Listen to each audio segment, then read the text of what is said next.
Hello and welcome to this week's Google Hangout session for Unit 9, which was taught by Mohammed Amin and Harvard Holland on the challenges of revenue management, policy responses, natural resource funds, and revenue sharing and decentralization. My name is Nicolas Maennling, and I'm a senior economics and policy researcher at the Columbia Center on Sustainable Investment in New York. By way of background, prior to joining the team at Columbia University 3 years ago, I worked 1 year within the Ministry of Finance of Timor-Leste to manage the oil revenues of the government. And before that, I lived 3 years in Mozambique, working within the government. So throughout the Google Hangout session, if I go back to some of the refer back to examples from these two countries, that's mainly why. Okay, so we already have a couple of questions here, so I'll just dig straight into those. I'll start with the first one that was uploaded.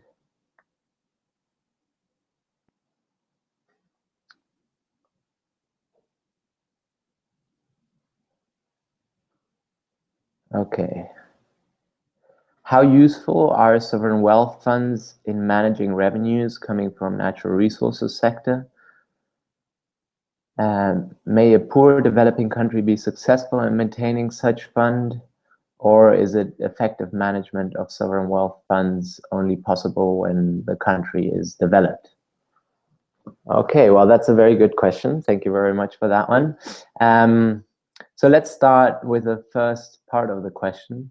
How useful are sovereign wealth funds in managing revenues coming from natural resource sector? So the funds are only really as useful as how the people use them. So as you have learned in the lecture and also in the background readings, there are several ways in which you can input, deposit rules, withdrawal rules, and other fiscal rules that can limit or constrain how the resource revenues are managed. And and resource funds are a way to park some of the money or invest some of the money that comes from natural resources to achieve different objectives. So your objective might be different depending on the country that you are, right? You might be a country that requires money up front, so you would want to spend some of the natural resources early on rather than saving everything. You might be a country such as Norway that is already quite developed and wants to use its resources for saving for future generations. So there are different rules that you can implement in order to decide how the fund is managed. Now, the most important thing I think when setting up these rules is you don't want them to be too stringent, so they can never, that the government doesn't have any flexibility in spending the money, because then it's likely that the government will find some way around getting access to that money. And you don't want them to be too loose, because then the rules, they will be circumvented and be used for political gains, for example. And in order for this to function, you need political consensus, not only within the ruling party that's currently in power, but among the whole population, because obviously when there's a change of government, you want these rules to continue to exist. And maybe I'll already start with one of the examples of Timor-Leste. There, they set up a long-term development plan that kind of listed out the objectives that the country wanted to achieve over the long run, and that was drafted across parties. So it was in parliament, it was discussed for quite a while before it was passed, and when the next government came in, they still relied on this long-term development plan to decide how to spend some of the money that came from the resources. And this actually goes to the next part of the question, whether developing countries can also benefit from natural resource funds, or whether it's only developed countries. I would say that Timor-Leste is an example where, you know, the sovereign wealth fund has been used quite efficiently for the purposes of what they wanted to achieve with it. I recommend that you look at this resource that Columbia Center on Sustainable Investment and Natural Resource Governance Institute put together, which highlights different funds. So if you go on either CCSI's or NRGI's website, you will see, and type in natural resource funds, you will see a website that gives you an overview of the different sites, of the different funds, sorry, that have been listed there. And one of, some of the funds, they have a profile. So when you open the profile, you can actually go through the origins, the fund highlights, and some of the rules and regulations that have been put in place. And then a rating is given to that particular fund. So if you open up Timor-Leste, for example, it's got 14 out of 16 points. So 16 points is the maximum points that you can get, and the country got 14 out of 16. And it rates the fund according to 16 different criteria, such as whether the objectives are clear, whether the investment allocations are clear, whether how prudently the fund is managed, and how much transparency and oversight there is to monitor the fund activities. So if you're interested in one particular country, or you have that questions, has it been working in developing countries, this may be a good starting point, because you can see the fund profiles, see whether they the rules that they're governed by, whether they're good, and take it from there. I would say that obviously Norway is always touted as the best practice, but you have some of the developing countries that perform better in this standard than some of the more developed countries. Okay. So the next question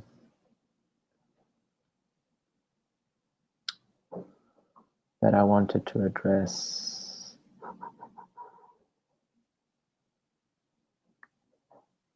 Okay, here. Question from Course Forum. Mineral revenue is deposited into consolidated accounts created by national constitutions in Ghana and Zambia. And once deposited into these accounts, mineral revenue loses identity. How are we going to ensure transparency? Okay, so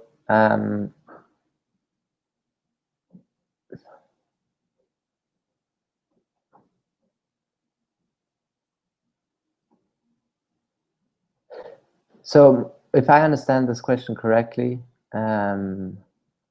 it's related to once the money goes into the budget, that it's not linked to the mineral revenues anymore. Is that correct?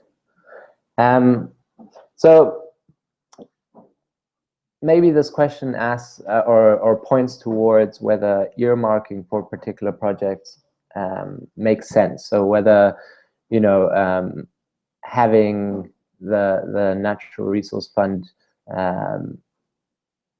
be specifically used for certain revenues, for certain spending allocations, rather than just flowing into the budget. And And some funds do that. So going back again to Timor-Leste's fund, it's specifically targeted to human capital development and to infrastructure development. So the idea of the fund, or at least of the initial spending of the fund, is to not fund recurrent expenditure, but that it is invested in Timor-Leste for projects that are thought to provide a return on the investment, such as infrastructure, such as human capital, and not used, for example, for government wages, for recurrent spending. The reason for this was twofold. For one, you know, the argument was that you know, the fund should be also benefit future generations and create a return. So you have the option of either investing abroad and getting a return on the fund of 3 to 6%, depending on what the markets give. But you know, spending in human capital and infrastructure was thought to provide a bigger return to the population there. So one of the first projects that was funded by the government was the electrification of the country. So a power plant and transmission lines all across the country. And the idea behind that was that the return of that investment would be higher for the country and for the government than the returns from international capital markets. The question also comes back to transparency, and so I think that there are two things here. One question is whether you should have a different spending path that goes out of the resource fund rather than going through the budget, and that's not recommendable by many people, just because the budget process is already a system whereby you have some sort of transparency, you have some sort of accountability. It has to go through Parliament. You know, it's discussed, and there are certain oversight policies in place to ensure that the budget is spent according to what the people think it should be spent. If you create another avenue through which you're able to spend the money from a natural resource fund, then if the right policies are not in place, you're kind of circumventing this budgetary process, thereby creating another avenue of potential mismanagement. And then, as I mentioned earlier, some of these fund profiles provide you an overview of the transparency needs. So the profile looks at public disclosure of independent and external audits. You know, do they exist or not? If they do, then the country gets a positive. If they don't, then that's a negative. Are public disclosure of internal audits, are internal audit results made public? Yes or no? Formalized oversight mechanism, who oversees the fund? And public disclosure of regularly compiled fund reports. So you know, how is the fund doing? How much money is in there? Is that made public? So that's some of the ways to address the transparency issue when it's within the fund. And it might be preferable to go through the budget when it comes out the fund. I hope I managed to answer that question.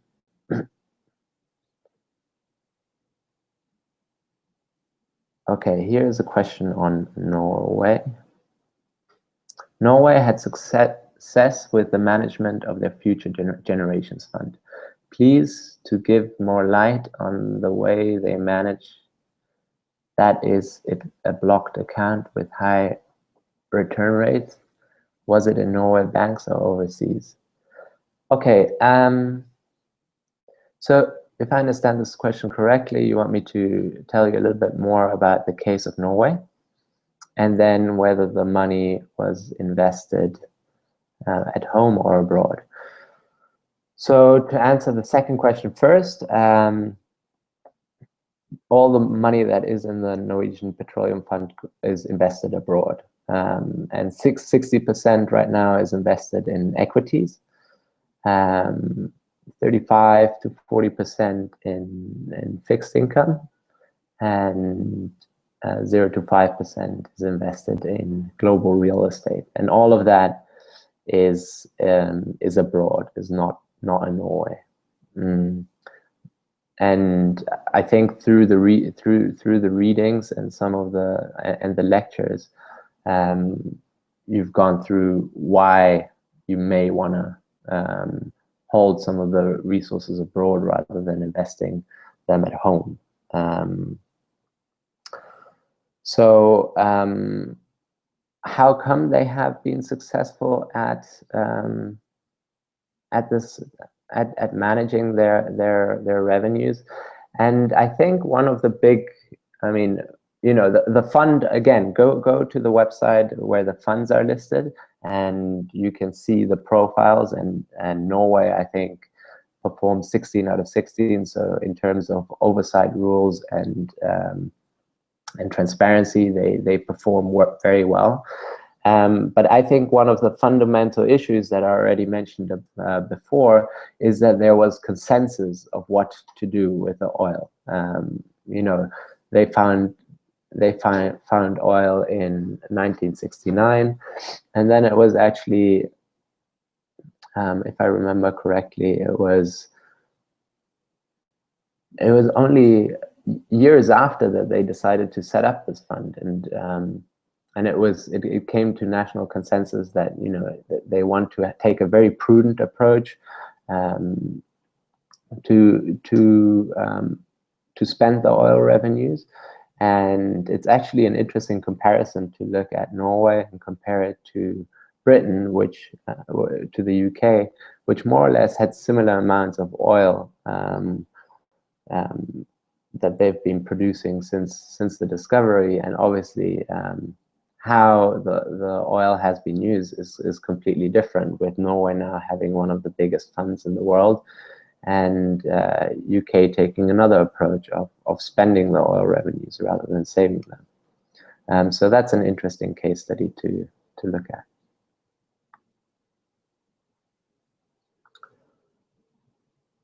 Okay. So let me select the next question. What international punishment exists for governments that mismanage resource revenues? Some ex-African country leaders who have been prosecuted for embezzlement or corruption in relation to natural resource revenues. Oh, that's a tough one. So,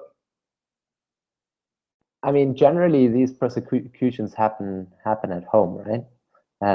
There's no, I mean, the revenues belong to the people, belong to the country.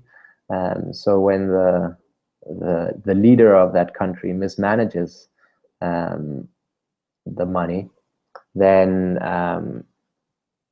he should be prosecuted at home. I'm not aware of international punishments for such actions.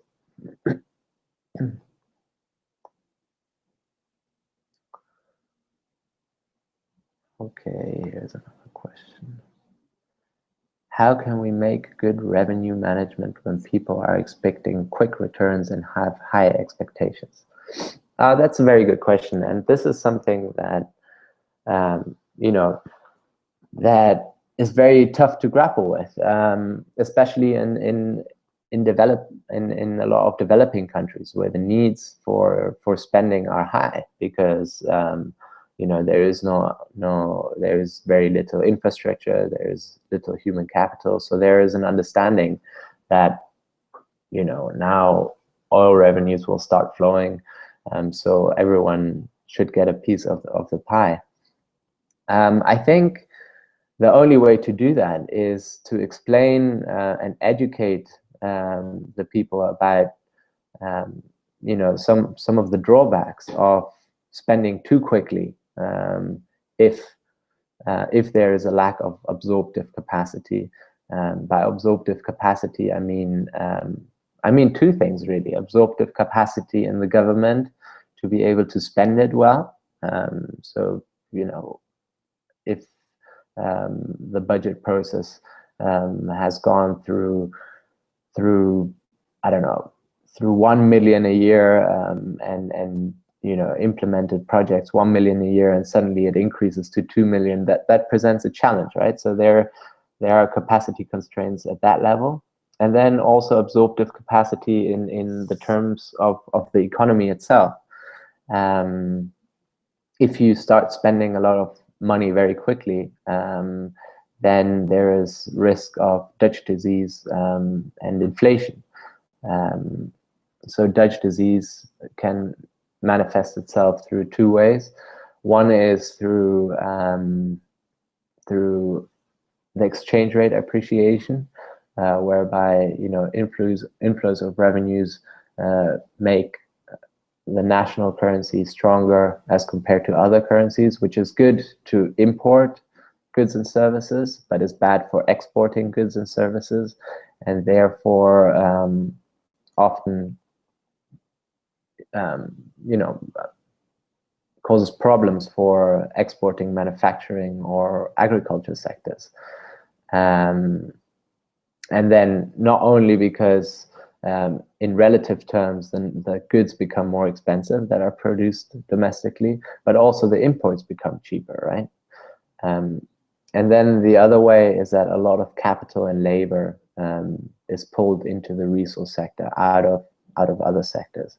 So that's an issue that needs to be explained. And it's also very difficult to decide what the right amount of absorptive capacity is.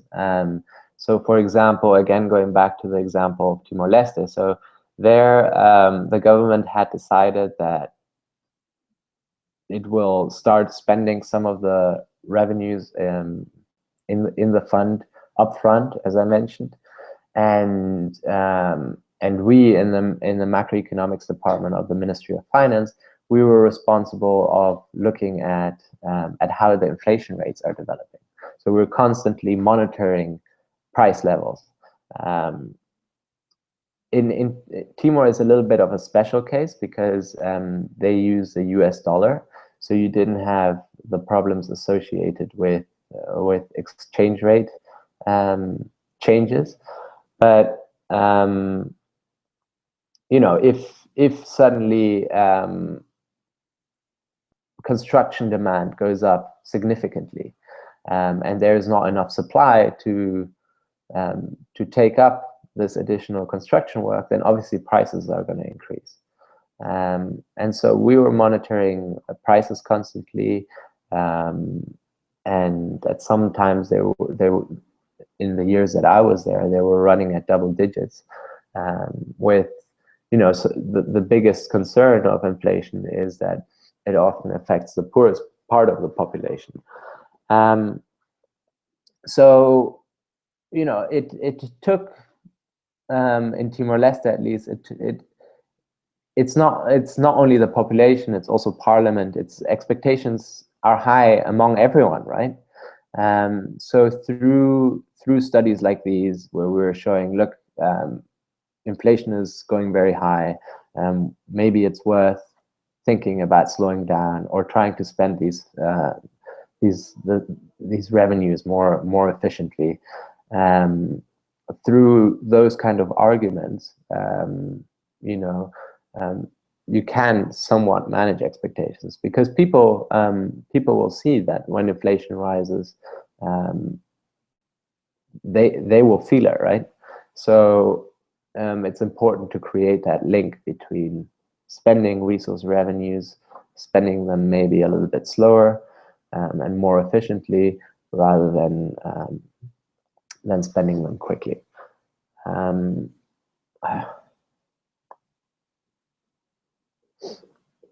Okay, here's another question. So this question is on Alaska. and how useful it is to sharing directly with people. Would you recommend the same approach for developing countries? Do you know of cases where this approach was replicated but failed? Could you please give examples of the latter? Okay, that's a load of questions, very good ones. So for those people that are not familiar with the Alaska case, so what they do is that they just provide some of the revenues from the fund. They just pay them out to the citizens. So they get a check from the government and they can spend it however they wish. And again, you know, this is a decision that needs to be made by the people, by the government, by the parliament. What is the best model to suit those particular needs? I personally probably wouldn't recommend this to developing countries, just because there is the distinction that I already touched on before between recurrent expenditure or consumption expenditure and investments. So when you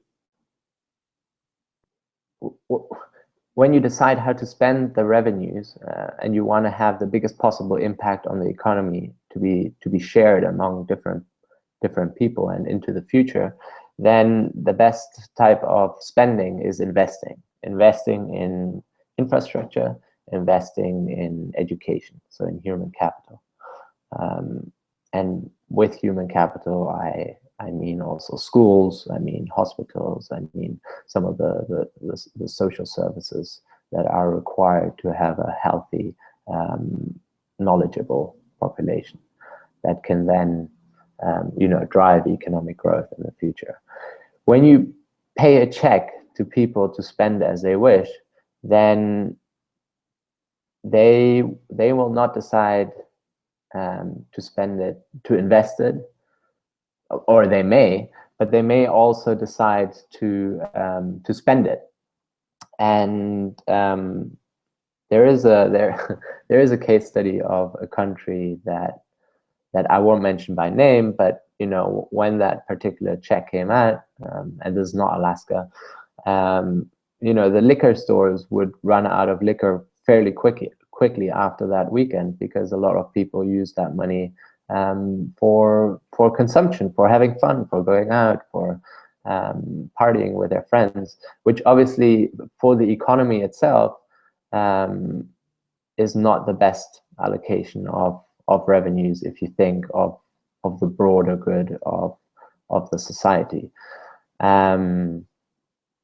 So that's why I would not recommend that for developing countries. But then again, I mean, you know, if there's consensus among the people that's how they want to spend their revenues, then and so be it.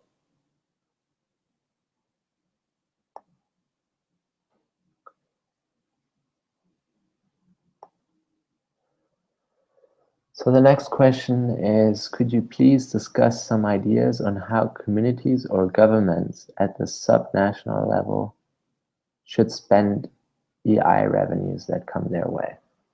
Okay, great. So this goes back to the subnational section of the lecture.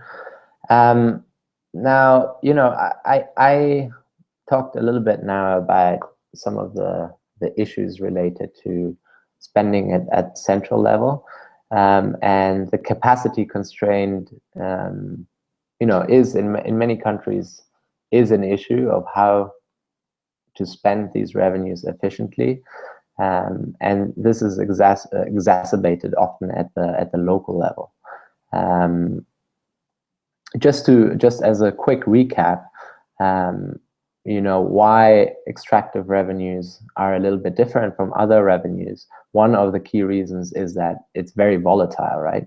So revenues go up and down, and you can't, as a central or as a local government, for example, start building a school and then when revenue is down, stop halfway and restart, or pay pay salaries to teachers one year and not the next year because revenues are down.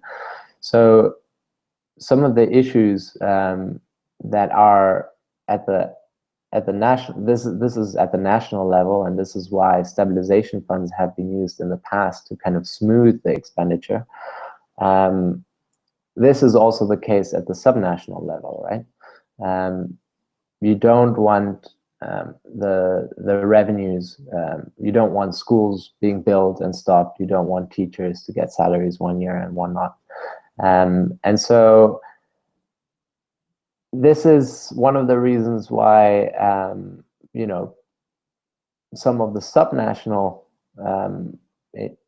entities in Canada and also in the US have started setting up sovereign wealth funds to save and save the resources when commodity prices are high, and spend them when they're low. And how to spend it, again, I think you need to distinguish between investment and consumption or recurrent expenditure. By recurrent expenditure, I mean expenditure that continues on a yearly basis. So going back to the example of Timor-Leste, what we try to do is that we said, okay, the natural resource fund can only be spent on infrastructure investments and human capital investments. And then the recurrent expenditures, so the expenditures that should be paid on a yearly basis thereafter, that needs to come out of non-resource revenues. So the revenues collected from other taxes, such as income taxes or corporate income taxes not related to the extractive sector, to ensure long-term sustainability of that budget. And I think a similar approach may be required at the subnational level. So you would want to invest, obviously depending on how much of your subnational budget is made up of extractive industry revenues.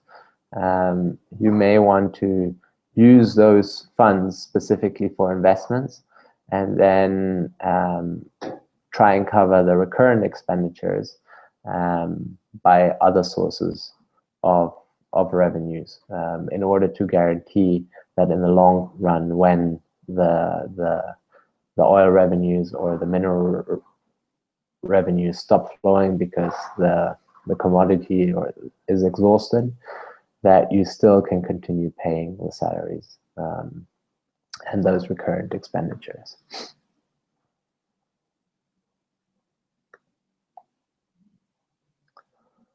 Okay.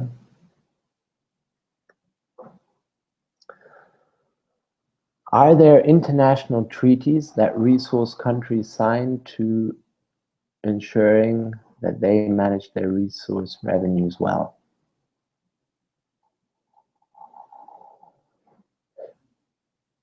So, on the spending side, I'm not too. I don't think there exists an international treaty as such. I think you may have covered already the Extractive Industries Transparency Initiative on the collection side. So on governments agreeing that they will publish how much they receive from the extractive industries versus companies showing how much they pay to the governments, and then consolidating the efforts of, you know, how much has been paid and how much has been received, to try and avoid any potential corruption or mismanagement of the resources. At least to show, you know, what has come in and what has come out. And the EITI standard is an international kind of standard that has been recently updated to also include other features, such as making beneficial ownership transparent, and there is also thoughts of making contracts transparent. That is not compulsory yet, but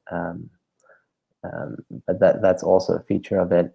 So on that side, there is, and not a treaty as such, because it's voluntary to sign up to for countries, but there is an international framework for it.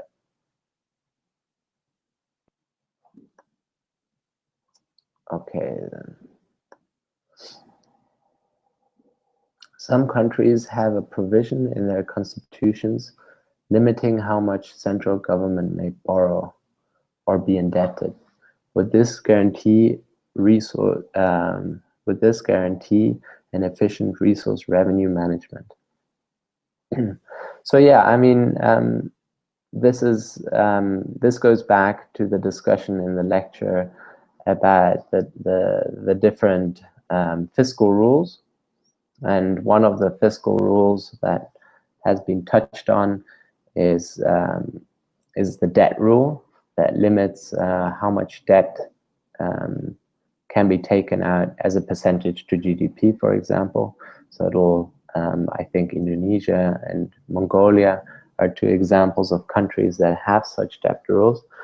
And what it does is that it limits the amount of debt that a country can take on in order to, in a budget cycle. So that certainly is a tool that can be used to help in revenue management.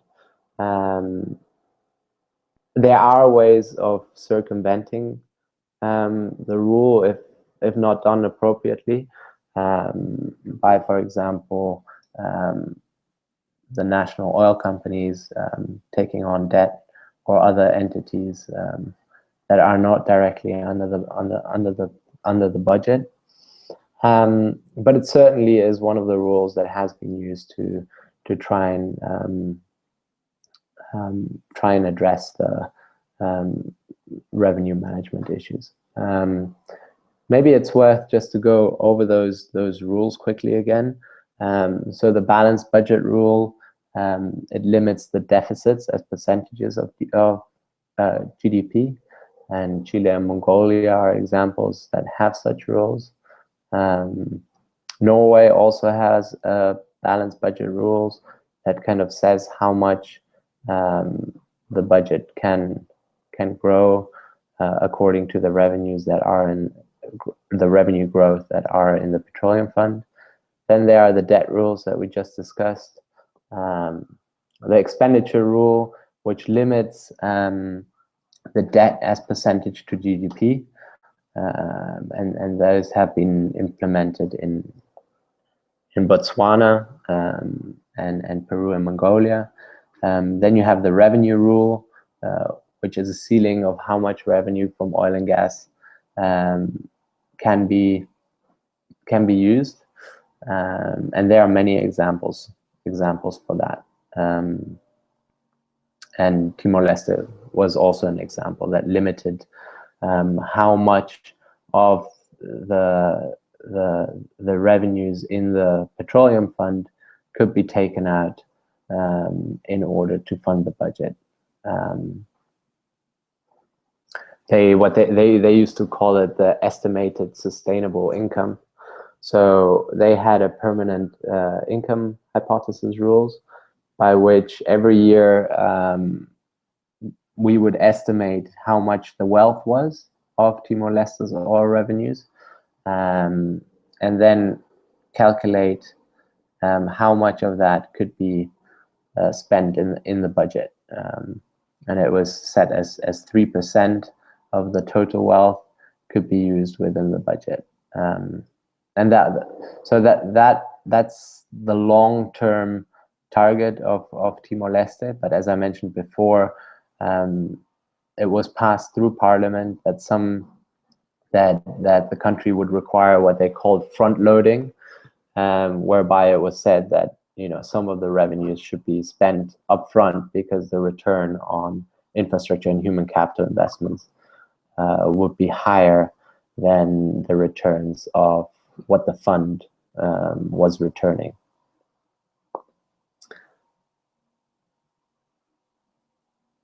Okay, so let's see. Next one. Which country is leading in resource management now and future? Okay, that's a so I mean the classic case study is always Norway, right? Just because of the size of the fund and how much money they've managed to allocate. I encourage you to look at the profile, at the Natural Resource Fund profiles, and pick out Norway. And one of the benefits of the site is that on the second page it has some of the highlights of good governance fundamentals. So it has clear deposit rules, clear withdrawal rules, clear investment rules. It's very transparent, publicly available audits, and very effective oversight. And the Ministry of Finance owns the fund on behalf of all Norwegians. And then there is a separate entity, Norges Bank Investment Management, that manages the fund and decides where to invest. So I encourage you to have a look at that, and that's definitely often referred to as the best case example of how to manage resources. But again, this is purely suited to Norway and might not be the best way to manage resources for other countries. So, you know, Norway is a developed country, already has infrastructure, already has human capital, some of the brightest people around. So it doesn't really make sense, or the returns of investment in additional infrastructure and additional human capital will likely provide you a lower return than what they're investing in now. In the case of Timor-Leste, it was the opposite. And actually the Norwegians, they helped the government of Timor-Leste to set up this permanent income hypothesis fund. And after a couple of years, the government decided, look, this is all great for Norway, but for our purposes, we need to start spending some of this money up front. And so I think the profiles provide you an idea of how clear and how good the rules are in terms of how to best manage the resources. Really is very country specific.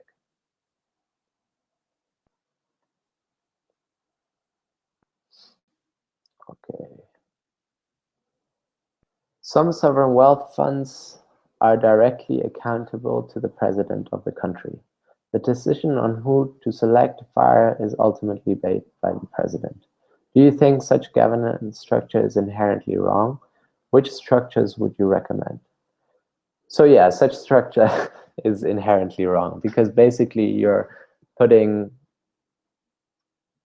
all the powers with the president, right? With one single person, whom can make decisions that the country or that might not benefit the country. There needs to be some sort of oversight in order to ensure that how the funds are managed, whether funds should be taken out, whom should be on the board of directors.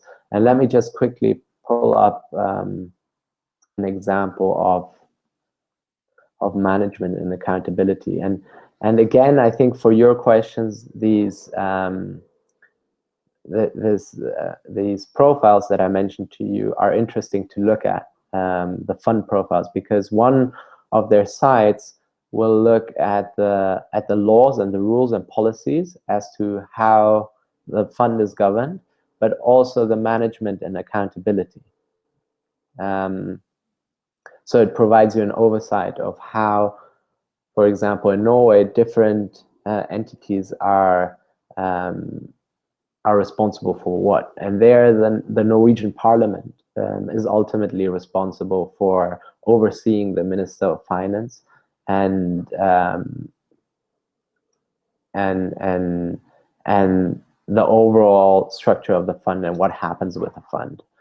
So obviously you don't want the parliament to make decisions that are with the day-to-day running of the fund, but in very important decisions as to how much should be taken out of the fund on a yearly basis, that really has to be something that is at the parliament level. And then external audits are also strongly recommended to make sure that people from outside have a look at what's going on, rather than people within the system deciding whether the funds are managed appropriately or not.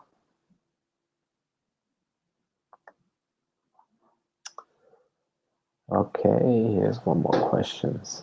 These initiatives, such as EITI, are dedicated and recommended to rich countries with natural resources, but with poor governance and lack of transparency. How to convince country to adhere while these initiatives are not adapted by USA, Saudi Arabia, Emirates, Qatar, Algeria?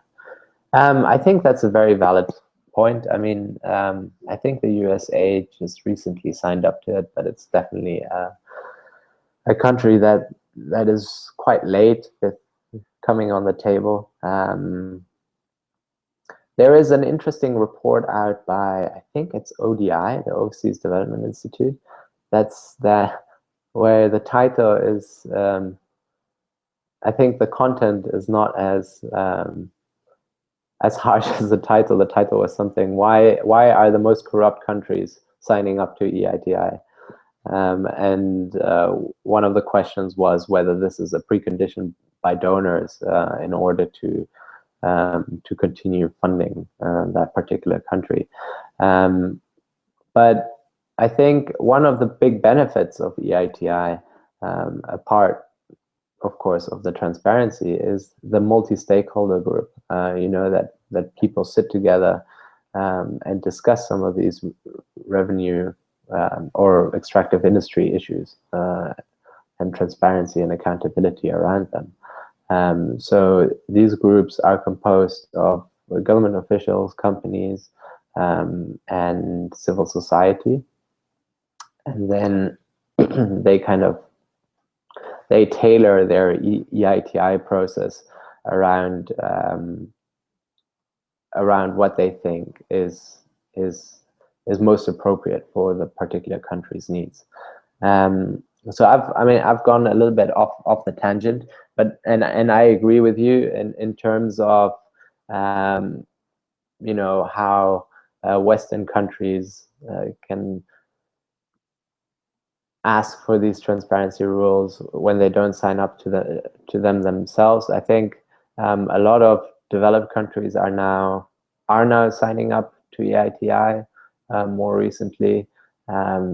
I think within the US, for example, you have other types of rules that ensure more transparency even without EITI. So, for example, the SEC, you have a lot of information about the companies on there, but it's definitely a fair and valid point to raise.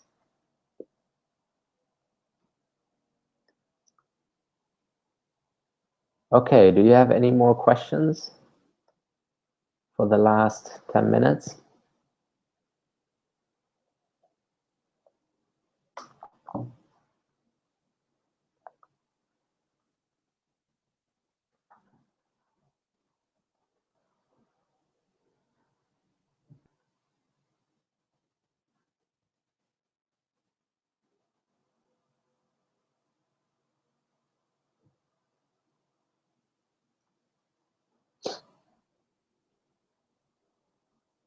Okay, I'll wait for another 5 minutes to see if any more questions come in.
Maybe in the meantime, I can go through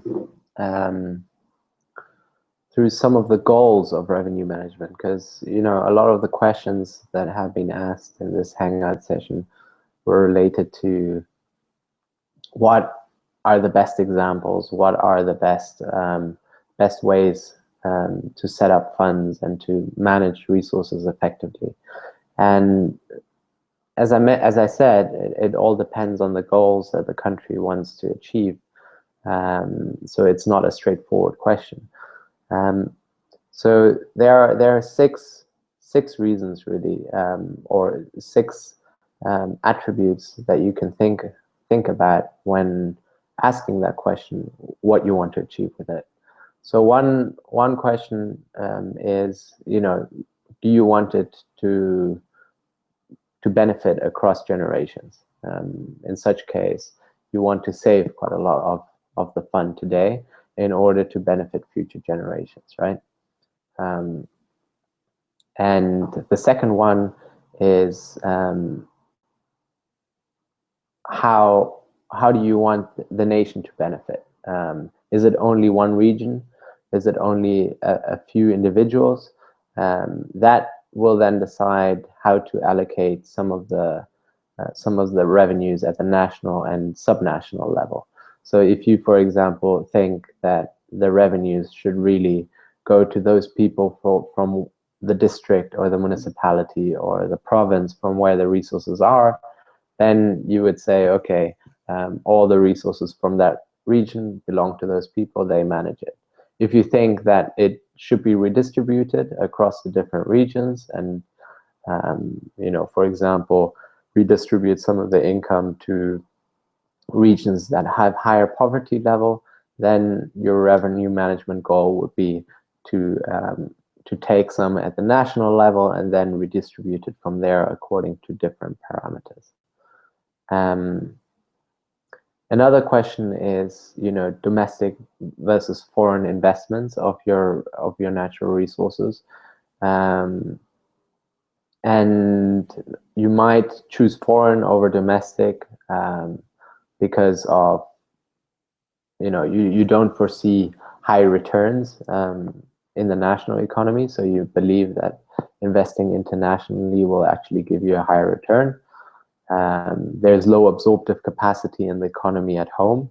So that may lead to inflation and Dutch disease. Or you also may want to spread the risk, right? If you invest in different countries all around the globe, you're spreading the risk more than if you spend everything domestically. Then the next question of, how to manage your revenues will be related to volatility. What sort of fiscal rules do you want to use in order to manage volatility? And I already talked through some of the fiscal rules that exist. Do you want to use the fund for investments or recurrent expenditure? And one of the questions was, how to spend these revenues at the subnational level. I personally think there's a very strong case to spend resource revenues for investments rather than recurrent expenditure. And then obviously, one of the big questions around revenue management, or one of the goals of revenue management, is how to make the domestic economy grow. And I think through investing is probably one of the best bets to try and make the domestic economy grow. And then one of the questions, and this is also one of the revenue management goals, is management of expectations and how to avoid wasteful spending. And this is an issue, when expectations are very high and and the governments go on grand scale projects that may mean that the revenues are spent, but they may not be spent in the most efficient way. So there is a lot of a requirement for the government to also educate the population around what should be done with the revenues, and there should be a discussion of what should be done with the revenues across political parties in a very transparent way in order to come to an agreement of what should be done with the revenues. Okay, I see that there are no more questions, so I will stop here. 3 minutes short. I hope you enjoyed this Google Hangout session. Thank you very much for those who joined. And if you have any questions that you would like to ask me on the things that I talked about, or things that were covered in the lecture, then please do reach out to me. My email is nmaenn@law.columbia.edu, and you know, for those that may want to also ask additional questions, there is another Google Hangout session with Andrew Barr later on today, so you can also join that. So I look forward to keeping in touch. Good luck with the rest of the course, and again, thank you very much for joining. Bye.